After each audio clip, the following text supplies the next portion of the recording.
crafty friends. I sure hope you're having a fabulous day.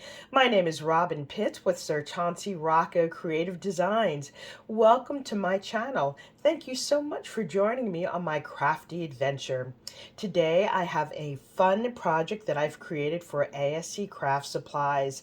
Yes, I have created another 5x7 Shadowbox book card. For some reason I can't seem to stop making these. They're so fun and so easy to make. For today's project, I have used the G45 Amour collection.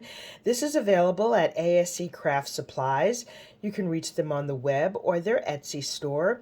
Also, please feel free to use my coupon code Robyn10, that's all in capital letters, to receive a 10% discount upon checkout. I've also used this Crafter's Companion 5x7 Shadowbox die. Now, I've provided a full tutorial on how to use this die. However, if you don't have the die, if you look at my last video, which was the Shadowbox accordion mini album, I show you how to make these 5x7 cards from cardstock. So you do not need this die in order to make this project. This is a card. I have decided for this project to use a more minimalist approach. If you remember in my previous videos, most of the front of the covers had lots of layers and floral elements. Today, I wanted to use a lot of the fussy cut elements in the paper pad, and I did more of a decoupage style. This is the side. I've used stamps from the paper collection to create this spine. And this is the back. On the side, I have this pretty dusty rose seam binding, and I have cut out these fun little paper discs to complete the seam binding. I'm going to adjust my camera so that I can give you a closer look. This is the front of the cover. As you can see, I've done a lot of fussy cutting on this cover, from all of the roses to the stamps to the sentiment and the roses here, as well as these images. I've also used the corner dies to embellish the ends of this Shadowbox book card, and then I further embellished it with these beautiful pearl and rhinestone buttons. On the side, I've fussy cut each of these individual stamps. I think they look so pretty and really finish off the spine quite nicely. And on the back, I have this cut apart that says "My Beloved," so that this can be dedicated to a special friend.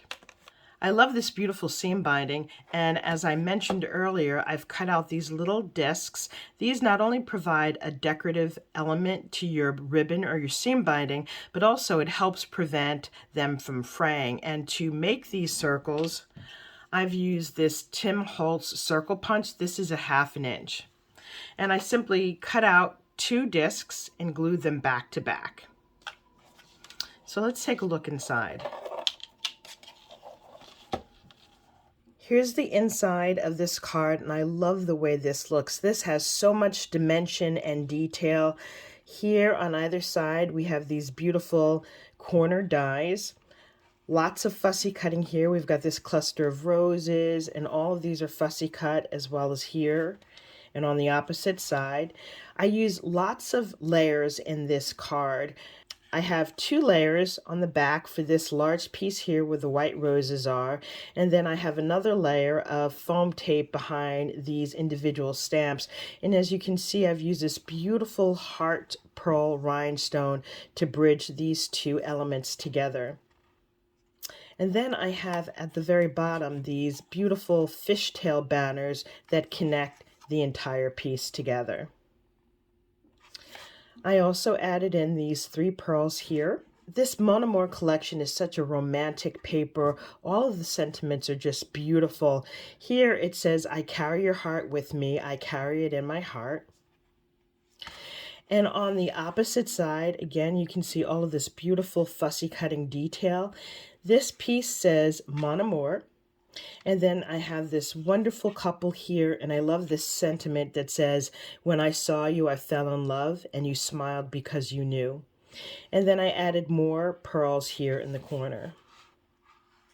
But this is very dimensional. Let me turn it to the side so you can see. You can see all the layers here. This is just beautiful. So while the front cover is very flat, all of the dimension is in the center. So this is a wonderful surprise. And this is the back. This concludes my review of my Graphic 45 Amour Shadowbox book card. Hopefully I've inspired you with new and creative ideas. If you like this video, please give me a thumbs up, leave a comment because I love hearing from you, and don't forget to subscribe to my channel. Thank you so much for joining me, and I look forward to seeing you in my next video. Bye for now, and happy crafting.